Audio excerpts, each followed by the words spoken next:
It is my great pleasure to introduce our distinguished speakers today.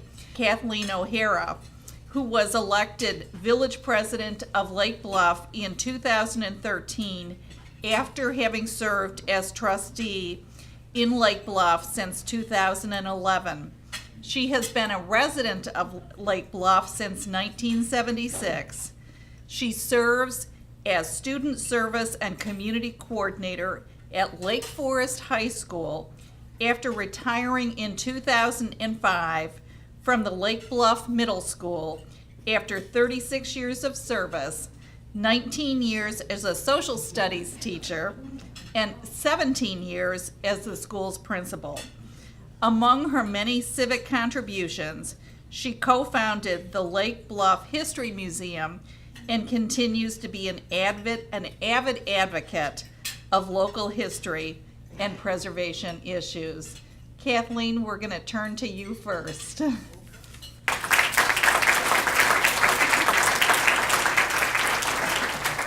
thank you all very much. It's hard to believe it's been a year since Don and I stood up here and did the first frickin' frack kind of routine here. And just so I can see my slides. All right, so I know where we're going. Okay. What we want to do is, can you all hear me? Okay. Thank you very much. I'll put my own principal's voice up. Okay, good. Thank you. There's a few unfortunate poor kids who were ex-students of mine I know are sitting here. Okay, as you can see, we have a new logo. And last year when we talked, we were just in the process of hiring a company to actually do that. And it was actually a very interesting process because they interviewed hundreds of people and all sorts of things. And when they finally finished, their packet for us is huge. And there's all sorts of interesting stuff about who we are, who we might want to be, and everything else. The logo was picked. It's very vibrant, as you can see. The colors are rather bold. It's both classic and contemporary. Yet it has a whole nostalgia piece, if you see that. Kind of reminiscent of the 1930s. And also a little bit playful. We kind of think that we are. We try not to take ourselves too seriously in Lake Bluff. And we think it really kind of emotes the spirit of our community. This is the first part of the brand. We're actually unveiling the visual piece right now, which means we've got flags, we've got car magnets on some of our cars. That's the first part, is just getting the logo out there and making people comfortable with it. The second part, which will be phase 2, will be much more complicated, much more intense, which is actually developing a specific marketing plan for this, which will be brochures, the social media. How are we going to attract, because the whole point of this is to attract people to come to live, work, and play in our community. So how are we going to do that strategically? How is that going to work? And that's going to take a while as we begin to unveil it and process that. Really, we in 2016, we have a vision that goes, we say for 2016 we want to accomplish this. We really are focused on quality of life. That's everything that we're doing is to improve, to sustain, to maintain, and improve the quality of life for all the residents of our community. That's our overall arching goal. So everything that we do, we hope fits into that. One of the things, of course, is a vibrant business environment, which I'll talk about. The second thing is housing diversity for us. The third thing, high-end, effective municipal government, which all hits on to our quality of life that we're very important at. This is what we said was our vision for 2016. Now, what is going to happen is next year is 2015. We are going to reassemble, and we had over 50 people involved in the process of actually developing our mission 4 years ago. And so what we're going to do is reconvene that in 2015 and say, okay, we're almost coming to the end. Have we accomplished things? Have we not? What do we want to change? What do we want to tweak for the next 5 years? Because basically we are hoping everything that we do in our village in terms of the municipality and the types of things that we're going to talk about today is driven by this mission that the community accepted for that. One of the things last year, we talked about a lot of things. We talked about oncoming a potential target. We talked about our downtown. We talked about a lot of things. So I'm going to go through some of these things and we can kind of see how well we did or didn't do. Kind of a mini report card probably, I hope it will end up to be a better report card than my high school years, which was the 60s. So, okay, it was a different time. Okay. One of the most important things for us is our business environment. Okay, and what we're trying to look at. We think we have a much more vibrant downtown than we did, 10, 15 years ago. I used to call it seedy gentility, it was, but we have really vamped it up. Right now, we have new stores coming in. We have the Spice Merchants, which came in last month. We have a new pub, Mavery's, which is going to open up next month. We've got Innovasi has expanded their little taco place called the Side Door. They are expanding into more of that. We only right now have one business that is not occupied, the former bank, Lake Forest Bank and Trust, which moved down when Bay Tree moved out. So we do have one open spot, but that is it at the moment in our downtown.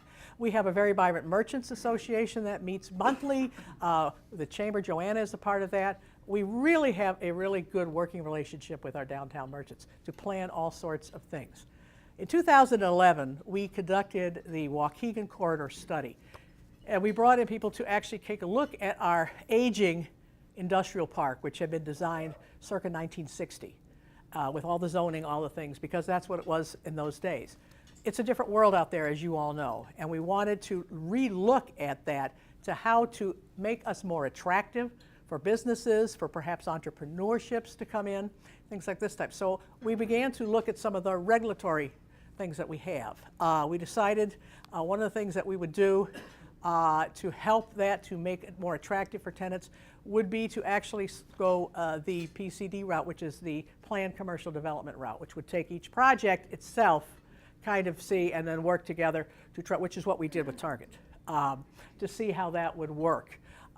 We also began to look at other ways that we could attract people out there and turn from an industrial park into a mixed use, and that's really where we're going, a mixed use for that. If you look at, let me see if I got this right one. But this is kind of an overview. If you look at here, 41, you have got 45,000 cars going here a day. You've got over 22,000 here on Waukegan Road. You have got approximately 17,000 on 176 Rockland Road. You got over 85,000 people, potential customers, really, if you think about it here. So that's kind of what we're looking at for, this whole area. The other thing is, with the hospital now building their new facility, which actually will be much closer to Waukegan Road, that is going to draw, we think, more people up here. Well, last year, also, Lake Forest Pediatrics has now moved into our business park. So we hope that all of this is going to add to the vibrancy of that area. Target. A year ago, we said that we had finished our processes. We had taken 6 months. We had done a PCD.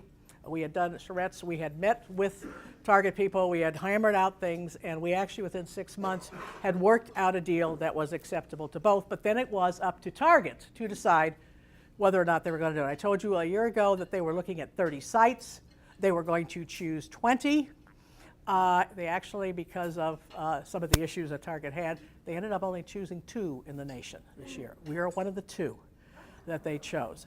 And we do have to think, because we were able to get that done and we were ready to go with that, they were able. So we are happy that will open up a year from now. We're very, very pleased with it, that it's going to happen. It's going to be 126,000 square feet. It will be Silver LEED certified. It will have 3 outlots, which will total about a little over 19,500 square feet. It will have actually a bikers paths through that. There will be walking roads. There will actually be a plaza that we hope will be attractive for people to stop on their bikes, things of this type. The outlots are there. We're pretty sure, and I hope to say, and I hope I could say that, we're almost on the 100% dotted line with Chipotle and Potbelly as 2 of the outlots there for us that we will have for that. Also, we have traffic improvements. There will be turn lanes on there. The biggest thing that we think which will help the traffic, is everybody is the biggest thing is traffic, is that we were able to get a grant actually through our state senator, Julie Morrison, If you are familiar with 176 and Waukegan Road, if you're going straight out towards Libertyville, there is a lane where you can either stop or turn right. Well, what you got is traffic backing up. So now we will have a separate lane there that will just be a right-hand turn. That will help facilitate the traffic for that area that we think will happen. All right, this is kind of what you can see this is kind of the plan. This is Target here. We were able to, we have about a 1.85 stormwater detention center here. We have we required them to put in all sorts of buffer landscaping around here. There are trails. This will be a pedestrian, what I would call the little plaza in here. Here are the 3 outlots. And what also will happen, there will be the cut through from where you come off of 41, which is called Shagbark, will now go all the way across to the front of Target, and then will connect with carriageway parking, again, to get the flow of traffic going for that. Okay. Now, the other piece of our economic engine, and there really are 2 pieces to what Lake Bluff thinks will help us be financially sustainable in the future, because that's what all communities want. And as a small community, we really have to make sure that we are financially stable in the future. The economic engine, the business piece is half of it, and our real estate is the other half that helps drive us, okay? Real estate is picking up. We're still a little lax there because we don't have a lot of new stock. We are expecting the Roanoke Group, which owns Stonebridge, to come to the planning and zoning in August, and we hope at that time that we'll be able to move forward with this project, because we do need some activity on our real estate market. The interesting thing about this, if this comes things, the mansion house, it is on 40 acres on Green Bay Road, which was the original site of Stonebridge, which was a 1916 Howard Van Dorn Shaw mansion that was built for the Kelly Steele family of Chicago as their summer place. It also has 10 acres in the front of Jensen, the famous landscape architect. They have promised, if the project goes through, they will do the mansion, and the grounds will be first before they even start on any of the units. So that would be done first. So we're very thrilled that we could possibly have some good historic preservation there for that. We don't have a lot of other areas in which to grow. We're pretty small, 4 square miles. We do have one other area. We've got 30 acres riparian, which was the old Arden Shore property. When Arden Shore, which used to handle children from homes and things of this type, were up there. They, in the late 90s, they sold the property. It is, and now there's more interest. It does not have sewer and water, but there has been some interest in looking to develop that, which would be our last piece, really, of riparian property on there. So things are beginning to move in that real estate market for us. The other thing is high-cost municipal services. How to do more with less. That's what all of us are doing. Some of you certainly know that Lake Forest, Lake Bluff, Highland Park, Glenview, and Highwood just formed a consortium for dispatching. And we will share dispatching, which for us in Lake Bluff over the next few years will be substantial savings for us to do that.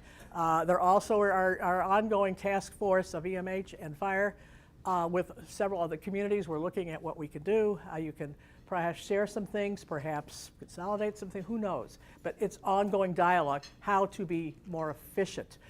Lake Bluff also has just last week entered into an IT consortium agreement with Glenview, Buffalo Grove, Kenilworth, and Lincolnshire, and we are going to outsource to private sector all our IT, and then also look at potentially to do that for infrastructure savings too, which we hope that will be much more efficient and hope will connect more savings for that.